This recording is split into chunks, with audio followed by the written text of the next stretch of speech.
Selamat malam Bapak, terima kasih atas waktu dan kesempatan yang diberikan kepada saya.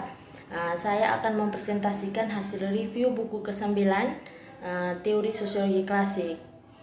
Pertama, nama saya Maria Roslian Anisti, kelas 2C, NIM 230-396, jurusan Sosiologi, Fakultas Ilmu Sosial dan Ilmu Politik, Universitas Nusa Cendana Kupang 2021. Bagian 1, masalah. Bangkit, jatuh, dan kembali dari sebuah konsep. Bangkitnya, Ten Broek berpendapat bahwa masyarakat, konsep kunci dari kondisi modern adalah penemuan sosiologi. Bruno Latour setuju, tanpa sosiologi tidak ada masyarakat. Dalam beberapa pendapat, sosiolog agak sombong, abad ke-20 secara mencolok merupakan abad sosiologis. Itu masuk mata mereka periode yang sangat menuntut masyarakat untuk digambarkan sebagai keutuhan. Deskripsi tersebut disampaikan dengan berorientasi pada sosiologi analisis struktural dan fungsional dan terhadap masyarakat. Jadi jika sosiologi pernah memiliki konsep sentral, itu adalah masyarakat. Disiplin itu harus dan memang ilmu terutama tentang masyarakat. Sosiologi seperti yang diakui siapapun adalah ilmu tentang masyarakat. Dalam narasi berikut, sosiologi tidak menemukan masyarakat hanya untuk memberi nama, untuk bentuk baru bagaimana manusia hidup bersama, tetapi untuk review kondisi ini menjadi sesuatu yang harus dilembagakan sesuai dengan hukum sosiologi seharusnya mengungkapkan. Sosiologi telah dipegang teguh salah satu kekuatan besar yang membentuk masyarakat modern. Itu memiliki kekuatan atas kita semua, atas masyarakat, dan atas sejarah. Ketidakpuasan. Untuk semua rayuan dan penaklukannya, masyarakat telah dan tetap diperebutkan ide. Apa yang tampaknya sulit adalah membawa keseluruhan dan bagian-bagiannya persyaratan satu sama lain. Bagi George Simmel, masalah praktis nyata dari masyarakat eti terletak dalam hubungan kekuatan dengan kehidupan individu itu sendiri. Dualis tidak dapat dihilangkan, antagonisme antara keseluruhan dan sebagian ini. Yang pertama, menurut fungsi parsial, satu sisi elemennya yang terikat ingin menjadi keseluruhan dalam dirinya sendiri tidak dapat diselesaikan, bahkan pada prinsipnya. Durkheim menemukan dualitas yang sama dan berakhir di kebutuhan yang sama, ketegangan yang belum terselesaikan antara keharusan perpecahan sosial life dan tuntutan otonomi pribadi. Keseluruhan yang dominan menimbulkan ketidakpuasan pada elemen-elemen yang diinginkan menjadi utuh sendiri. Salah satunya adalah Ten Broek, sangat tidak senang tentang era sosiologis dan konsep intinya. Melankolisnya mengalir dari apa yang dilakukan sosiologi dalam pandangan terhadap manusia, yaitu menyapu mereka off dari tempat kejadian. Subtitle dari studinya adalah Die Abstrafung des Menschen, memperantaskan manusia. Dia menegaskan bahwa sosiologi sejak awal membuang manusia sebagai orang yang mampu tindakan independen dan bertanggung jawab dan menguranginya menjadi automata. Musim gugur. Dengan gejolak ketidakpuasan itu hanya soal waktu sebelumnya masyarakat yang dominan berhasil ditantang. Satu set yang saling terkait transformasi menghasilkan konjungsi yang menguntungkan. Satu elemen dalam hal ini kondisinya adalah struktur kelas yang berubah. Jika masyarakat dalam arti keadilan sosial adalah untuk kepentingan proletariat, maka beberapa nilai dan keadilan lain mungkin akan menarik bagi orang lain.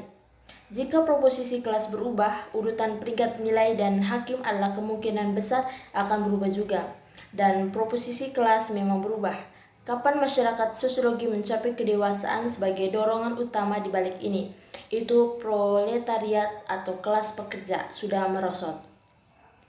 Hapus masyarakat sisipan sosial.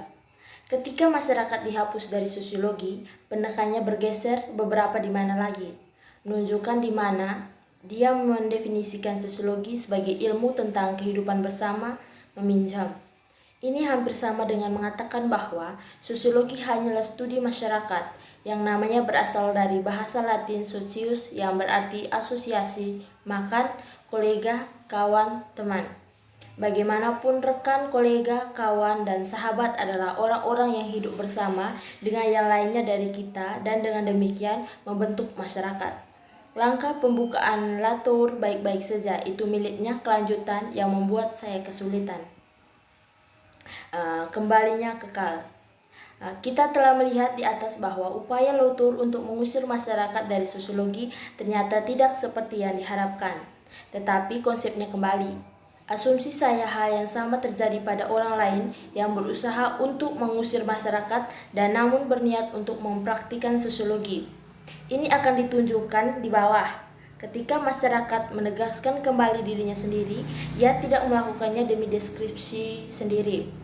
Masyarakat adalah masalah yang sepenuhnya wajib. Ini diungkapkan oleh apa yang saya pikir adalah ide yang masuk akal dalam teori jaringan akor, wawasan bahwa masyarakat adalah kumpulan yang prematur, itu harus didahulukan dari kita dan tidak ketinggalan. Hal-hal yang kita dahulukan adalah tujuan. Tujuan dihargai dan ditentukan secara perspektif. Jika kita menempatkan masyarakat di depan kita, itu memiliki beberapa nilai bagi kami dan beberapa standar akan menentukan bentuk dan rute ke hal yang berharga. Jadi dengan masyarakat, sebuah proyek dipertanyakan dan politik berkaitan dengan realisasi proyek semacam itu. Yang berikutnya, masyarakat dispersi dan integrasi. Diskusi di atas menunjukkan bahwa meskipun upaya energi untuk menghapus dari sosiologi, idenya terus bermunculan. Sepertinya konsep itu rumit dan sulit dikelola. Jadi ada alasan bagus untuk berhati-hati itu. Biasanya kata tersebut digunakan untuk kolektif besar dalam dua pengertian. Jadi satu pengertian masyarakat berarti hubungan dan hubungan antar manusia. Secara umum ini berkonotasi dengan asosiasi sosial dan interaksi. Sebagai kata adalah sebuah kata benda tunggal, itu juga memiliki aspek keutuhan dan keterpisahan untuk inspeksi terpisah dan menunjukkan unit dengan batas-batas yang memicunya dari unit sekitar lainnya. Di bekas rasa masyarakat terpencar dan tanpa bentuk yang berbeda, sebuah kebetulan belaka itu. Dalam pengertian yang terakhir, peluang itu terwujud dan berbagai elemen diintegrasikan ke dalam pola. Bab kedua, konsep dasar, masyarakat dan komunitas. Tujuan dari buku ini adalah merehabilitasi gagasan masyarakat secara terbuka. Sebagai ide diresapi dengan norma dan nilai, suatu kondisi yang dianggap dalam ilmu lematik tampaknya wajar untuk mengkaji dan menjernihkan masalah ini. Ini akan menjadi mata pelajaran pertama yang akan diperiksa dalam bab ini. Kesimpulan Sion adalah bahwa konsep dasar sosiologi harus mengandung normatif dan elemen evaluatif. Dari sini saya melanjutkan untuk mencari dasar Son kecuali dalam sosiologi klasik dan modern. Perwakilan di sini adalah Weber dan Parsons. Hasil dari pemeriksaan ini adalah dasar sosiologi itu. Konsepnya bukan masyarakat, itu komunitas. Daripada masyarakat, komunitas secara konseptual berbeda dan penting. Masyarakat diperhatikan dari sudut pandang komunal sebagai kondisi darurat, dan itu tampaknya sebenarnya komunitaslah yang mengingkari masyarakat, ingin menyingkirkan. Ini berarti bahwa gagasan tentang masyarakat tetap tidak terpakai. Piet dan gratis sebagai konsep dasar, ini pada gilirannya berarti ada kesempatan untuk memperkenalkan kembali sosiologi sebagai ilmu yang konseptual fokus tepatnya pada masyarakat. Pencarian gagal untuk ilmu yang bernilai netral. Edmund Husserl menganggap ilmu yang mendisinfeksi diri mereka sendiri elemen evaluatif menjadi ilmu dalam krisis Blosse Tatsachen-Wissenschaft atau ilmu tentang fakta belaka yang dalam penderitaan hidup kita tidak memiliki apa-apa untuk dikatakan kepada kami. Desinfeksi yang mengganggu Husserl telah dilakukan dominan dalam sains. Sejalan dengan itu ilmu dalam arti tidak tertarik pencarian pengetahuan yang didasarkan pada konsep-konsep yang diisi dengan minat dan nilai akan menjadi oksimoron dan juga akan melibatkan Bleh. Gagasan Weber tentang ilmu sosial yang netral nilai adalah upaya yang terkenal bertentangan dengan prasangka umum dan melakukan tanpa norma dan nilai US.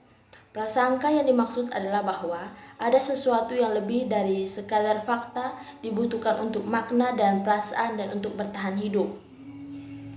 Konsep dasar Weber.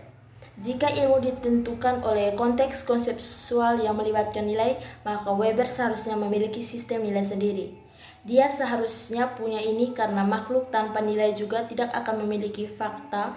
Weber memandang rendah generasi muda, siapa dirinya dianggap, tidak dapat menerima kenyataan tanpa memeluk dewa.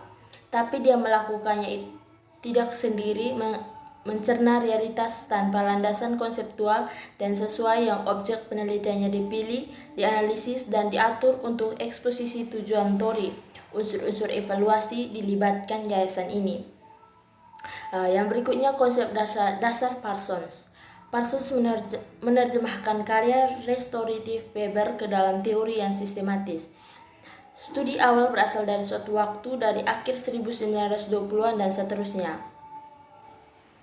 Tatanan masyarakat baru diadili di seluruh dunia. Pansus berpartisipasi dalam upaya ini sejak awal. Pansus mempelajari peran nilai tertinggi dalam tindakan manusia dan merumuskan hierarki kontrol. Nilai-nilai akhir mengatur tindakan yang mengejar tujuan non-akhir atau langsung. Institusi adalah sistem pengendali. Aturan moral mereka menanggung cap mereka asli dalam sistem umum tujuan akhir. Konsekuensi konseptual. Bagian pertama dari bab ini menegaskan bahwa ilmu sosial tidak nilai netral, tetapi dibangun atas konsep atau tipe ideal yang mengandung unsur nilai. Sosiologi yang dianalisis pada bab sebelumnya menyatakan bahwa sosiologi oligis menciptakan masyarakat, sebuah lingkungan di luar ekonomi dan negara, menjadi objek khusus studi mereka, dan sudah waktunya bagi sosiologi untuk sekarang memberi konsep, terutama karena beban normatifnya. Seperti setelah itu, apa yang dipaparkan di atas bahwa proposisi ini perlu dikualifikasikan. Sosiologi memang menemukan masyarakat itu, menemukannya sebagai sebuah empiris realitas. Masyarakat Weber terdiri dari fakta-fakta sebagai bagian dari Jerman populasi yang pindah dari Jerman Timur Laut, dibujuk oleh The Day, tarik kebebasan yang tangguh dan murni psikologis untuk diamankan di tempat lain. Konsekuensi normatif. Penalaran dalam bab ini telah berjalan melalui serangkaian gerakan.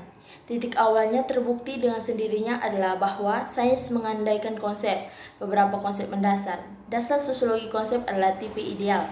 Konsep tipe ideal memiliki aspek evaluatif.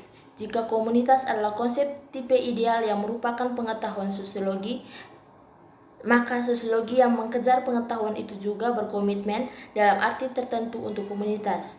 Ini berlaku juga untuk klasik dan modern sosiolog mengenai penulis baru-baru ini yang berjuang untuk menceraikan diri mereka dari masyarakat hanya untuk menemukan diri mereka membangun kembali komunitas. Sekian dan terima kasih.